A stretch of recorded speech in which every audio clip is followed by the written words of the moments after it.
Niger mourns the latest victims of what the UN calls unprecedented violence in the Sahel region. France, with almost 5,000 troops there, is meeting regional leaders to decide what to do next. Has the military campaign failed? And could the conflict spread further in West Africa? This is Inside Story.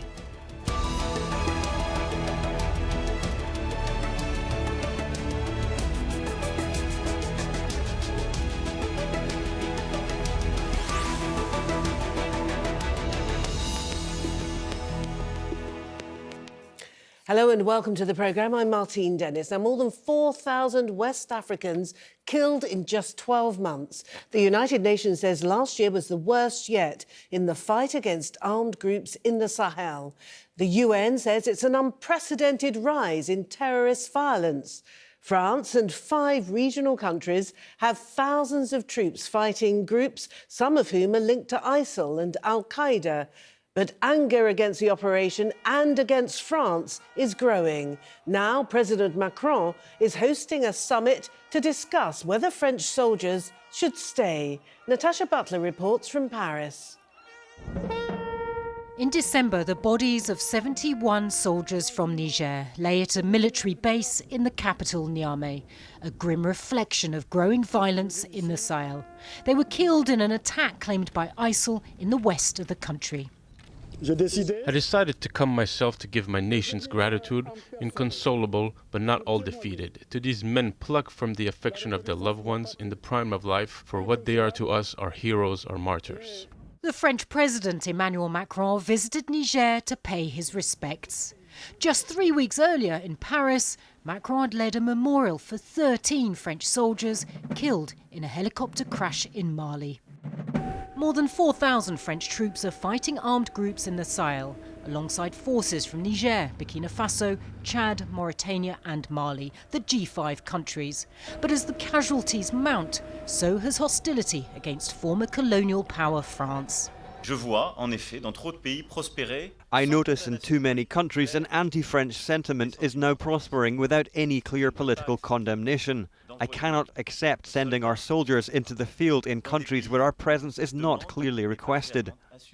Their deployment isn't only being questioned in the region, though, but also here in France, where the mission is poorly understood by the public, and there's growing pressure on Macron to justify France's involvement. For 6 years with Opération Barkhane, France has been in the Sahel, and it seems we're at a tipping point. There are no real results. People in Sahel aren't positive about the situation. The threat hasn't been eradicated. So the G5 Sahel countries are asking themselves, if France is really the only country that has solutions, maybe other countries can help. People wonder if it's time to stop increasing a French military presence that is costly to Africans and France. Macron says if French troops are to continue fighting in Sahel, he wants a greater commitment from G5 leaders. He's expected to achieve that for now, but what's less clear is for how long. Natasha Butler, Al Jazeera, Paris. Right, let's introduce our panel now. In Paris, we have Emmanuel Dupuy. He is president of the Institute of European Perspective and Security. In Dakar, the Senegalese capital, Hannah Armstrong is senior consulting Sahel analyst at the International Crisis Group. And in Dunstable, just outside of London in the United Kingdom, we have Emmanuel Kwesi Anning. He's the Director of Research and a Professor of Security Studies at the Kofi Annan International Peacekeeping Training Centre. And welcome to you all. So President Macron, Emmanuel in Paris, President Macron has summoned the G5 leaders. What he wants from them is a ringing endorsement of French military intervention in the region. But clearly it's failed. What do you think he's going to get from the G5 leaders? Well, of course, he is asking for a clear commitment or clearer commitment of the French involvement in that region. It's a very long involvement. The first troops under the Operation Serval were sent in January 2013. So 7 years from now, there's been a huge amount of French troops which have been allocated for the fight against the insurgency, both in Mali and now in a wider region of Sahel. And there is a definition or redefinition of the French military capacity. That is the first reason why the summit has been asked and is taking place in Pau. Why Pau? Of course, we all have in mind that during the last dreadful accident which cost the life of 13 of our soldiers, 7 came from the city when you say, therefore, sorry to interrupt you, a strong symbol. Emmanuel, but when you say that there is a different perspective, there are different conditions right now, isn't it clear that French military intervention basically has failed and a completely new approach needs to be adopted for the unrest in the Sahel region? I would not say that the French operation has failed. First of all, the first French operation, the Sahel mission, which had the purpose to stop the narco-jihadi terrorist groups linked to the secessionist Tuareg group, perfectly managed to prevail and to prevent the dislocation of Mali. That was in January 2013. The city of Gao, the city of Tombouctou, the city of Kidal were liberated, literally liberated from that perspective. Now, what has failed, or what is under pressure, or what is in discussion, is the evolution, the mutation of the threat that no longer burdens the Mali, but of course is open to a wider perspective in an area which is huge. We have the tendency to compare it to the size of Europe, 5 or 6 times the size of Europe. Therefore, it's an impossible task for only 4,500 French soldiers to overcome alone this perspective. This is, I think, one of the milestones which we discussed in Pau. The second perspective, just in one phrase, is again saying that we cannot be alone on that perspective, and this is why we have invited our European friends to be more proactive on that perspective. All right, coming to Hannah in Dakar, Crisis Group, the organisation you work for, is well known for advocating a much more nuanced approach. I think your organisation is rather critical of this rather overly militaristic approach to the volatility in this particular region. Do you agree, therefore, with Emmanuel that if France is struggling on its own militarily, that other European countries should pile in as well?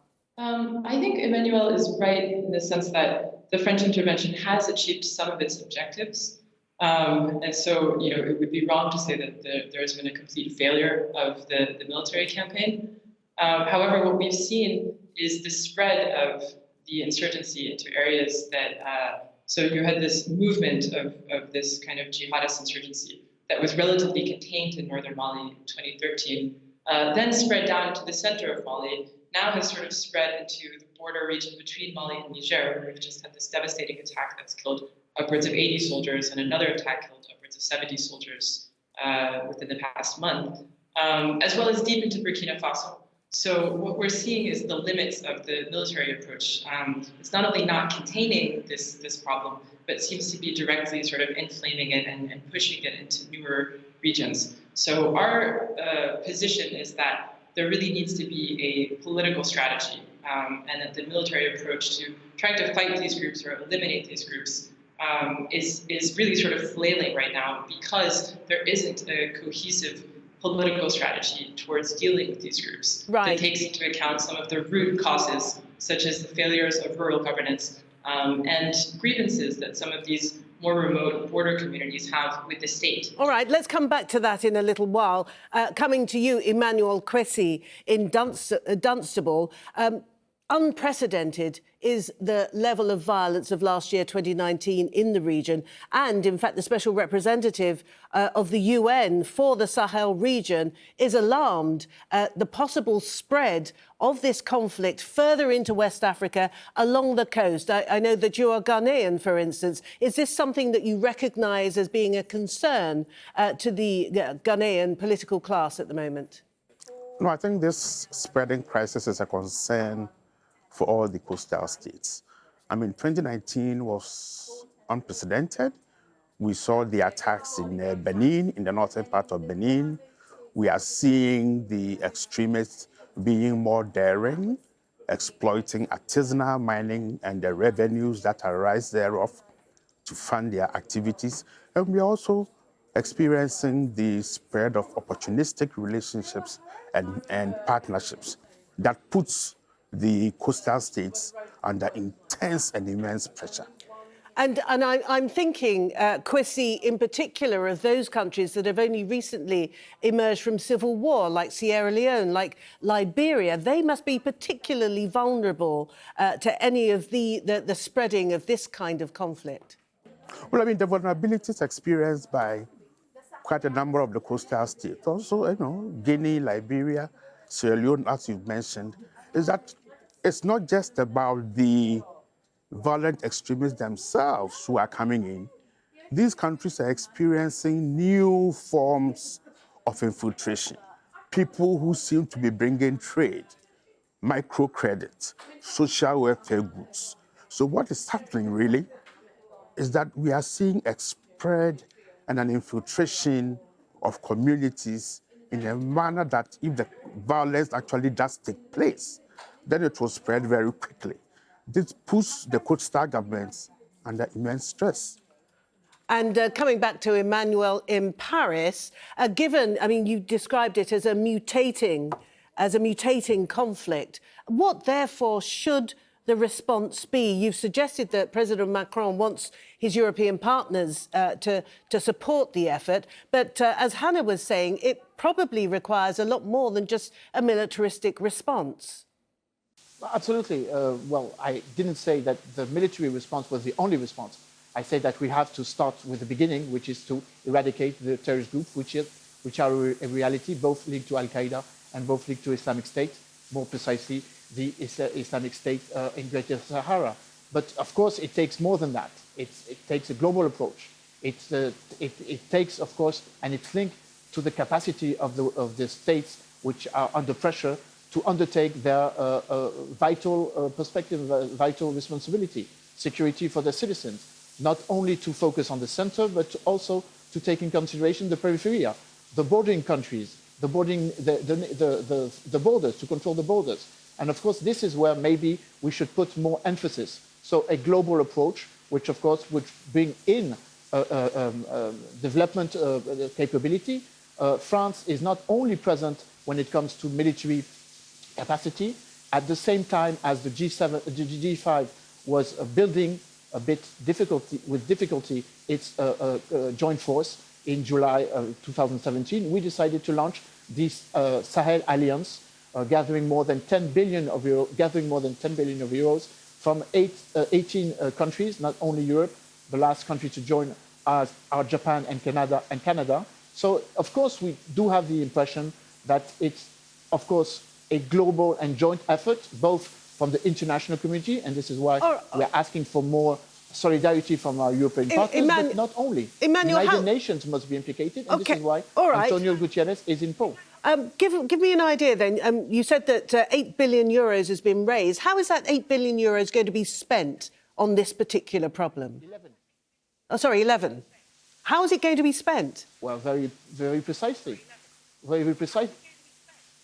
Alliance Sahel, the Sahel coalition, is gathering more or less 800 projects. First of all, in agriculture, to take in consideration the fact that all of these states are burdened by the immense amount of money that they are spending for defense. The average of the defense spending of the Sahel countries is 20% of the GDP. That must change. So more money for the essential routes to build strategy and to build governance, education and agriculture. So to help all of these local or bottom-up projects when it comes to agriculture, education, or of course social and healthing projects. More precisely, bring water and bring in the capacity for the population not to move. The country which is under huge pressure is Burkina Faso. More than 500,000 people have fled from their house, on taking in consideration that a big part of the territory, 20% or 25% of the territory, is no longer under the authority of the state. Right, so okay. we assume and we give the capacity for the state to reassume its governance and its capacity to deliver. And of course, this is something that France and other partners will be focusing on the next weeks. Right. OK, coming to you, Hannah, that's something presumably you're going to really approve of. 11 billion euros being spent on grassroots projects which are going to help basically provide the services that are pretty much absent because governance quite often is absent in many of these regions. What about the issue of dialogue? What about the issue of building the capacity of government? I mean, is it too simplistic to say flood the area with aid? Yeah, I'm not really enthusiastic about what 11 billion euros or dollars will do in the current context. I think that what a lot of actors are hoping to see from the PAU summit is not a recommitment to the same principles of counterterrorism and development aid, but a substantial turn in strategy and a kind of clarification in the same way that President Macron has asked G5 Sahel leaders to clarify their position on France's involvement. I think we need a clarification of what sorts of political strategies are going to get us out of this conflict. Because the reality of development in some of these areas is that actors, including the state and NGOs, are not able to get into them.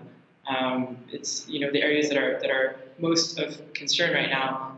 There needs to be processes of dialogue, as you say, in order to begin to sort of rebuild relationships between the state and some of these zones, particularly in central Mali or on the Mali-Niger border. And there are a lot of obstacles to that dialogue taking place.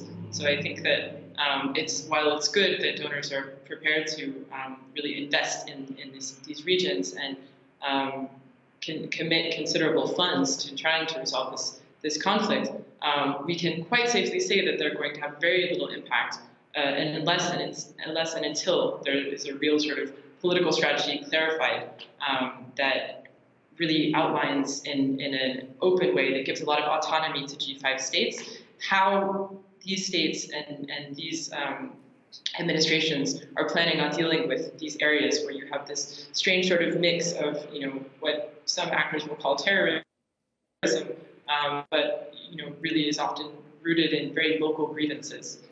So a lot of these groups are becoming bigger and stronger because they're feeding off of these local dynamics and local grievances that have pit border communities against state forces. Right, and those are the issues that we really need to unravel. And until that happens, putting more money in is more of a risk than a solution. Right. Kwesi, I mean, I think what we've identified is the fact that there's a toxic combination, if you like, of local grievances, some of them long held over generations, intercommunal tensions, if you like, and also a lack of governance. Do you get a sense that other countries, particularly along the West African coast, are taking note of this and are, in fact, preparing, if you like, to bolster themselves to prevent the spread of this conflict? Well, I think there's a general conversation amongst coastal states of the need to bolster themselves. But let me make this point. The process to bolstering themselves militarily, building resilient communities, ensuring that social welfare goods are distributed, making people loyal to their states, its institutions and mechanisms, will be a long-term process. If we take the military side, over the past 20 or 30 years or so, most coastal states have not provided their militaries with more than 1% of GDP in terms of training, logistics, and actually bolstering their capacities to respond. Neither has the development of these states, water, education, jobs, housing, been in step with the demographic expansion. So you would notice that part of the frustration that you are talking about, long-standing embedded grievances, are not things that happened the last decade or so. Right. These have been problems that have deepened over time, transformed, and are now being embellished by new threats and new challenges. So the real problems facing not just the coastal states, because there's an intertwining of these challenges. The coastal and Sahelian states, the problems that they are facing are massive, and I think it will need not just domestic attempts, but certainly a critical role by our international partners. Right. Emmanuel, in Paris, how committed is President Macron, do you think, to this military presence in the region? He seemed to be a little bit upset, a little bit irked by what were have been open demonstrations of anti-French sentiment, and in fact he's chided the G5 leaders for allowing it and not having a more public display of support for the French initiative. How committed do you think President Macron is to keeping troops in the region? Well, President Macron has convened the 5 African leaders precisely for that, for a clear commitment of whether or not they want the French forces to stay. You rightly mentioned with my colleagues that the question is not only about military, but it's about a long-lasting presence. We have been present military on African soil since the end of the independence, but that does not mean that we have to replace the local army. We are not here for that. We were called to try to save what we thought was an urgency to intervene in January, precisely in the night between the 9th and 10th of January, but we didn't want it to stay long. We are burdened by that. It costs a lot of money. The public awareness about the legitimacy of the intervention is interrogated, and this is why President Macron has opened the door to any perspective, whether we should stay or whether we should go. Everything is on the table. Right. Now, President Macron has made very clear that he is a bit worried by 2 factors, and I'll be very rapid. The ongoing French bashing, it's not only in Sahel, it's in all of the African continent, and the concurrency, because when people are calling for the end of the French military presence, they're calling in for new actors to come in, precisely Russia and China, and this is a matter of preoccupation as well for the French president. Right, that's a bigger geopolitical conversation, isn't it? Hannah, we haven't got much time, but I really would like to get your views on this point. Quite often the terms used to describe the various armed groups in the region are Islamist, jihadist. What does that mean? What are the aims and objectives of most of these armed groups? You know, I think it's very misleading to look at these armed groups in terms of Islamism or jihadism. There's sort of a mantle that many of these groups are donning, which is, now at the moment, Islamism and jihadism. But many of these conflicts this is just sort of the most recent iteration of conflicts that have been pretty well entrenched in these countries. And so I think that, it sort of obscures to sort of frame the conflict as one between states and terrorists or jihadi Islamists is to sort of obscure the extent to which there are other forms of relationships and competition that are taking place that have nothing to do with religion or ideology. There's a lot of competition for land, for resources, and for rights. And ultimately, when you sort of unravel what the demands of these groups are, there is a religious dimension to them now. In some cases, it's quite sincere and quite committed. But for many of the sort of rank and file fighters, there's a lot of opportunism in terms of how they define themselves and which groups they ally with. Given how strong jihadi groups are at the moment on the ground, it's very tempting for people who like to take up arms for a number of different reasons to ally themselves with these groups. And this is yet another reason why there really needs to be a form of sort of political dialogue that really breaks away from this question of terrorism and counterterrorism. And looks much more closely at the political dynamics that are at play in these areas. Right, OK. We've run out of time. Thank you all very much indeed. Emmanuel Dupuy in Paris, Hannah Armstrong in the Senegalese capital, Dakar, and Emmanuel Kwesi-Anning talking to us from Dunstable, just outside of London. Thank you all very much indeed for a very interesting conversation. And thank you, as ever, for watching the programme. Remember, you can see it any time you like by going to the website aljazeera.com. If you want more discussion, as I suspect you may, you can go to our Facebook page, facebook.com/AJ Inside Story. And there's always the Twitter sphere. Our handle is @AJ Inside Story. I'm @Martine Dennis. So from me and the whole team here in Doha, it's bye for now.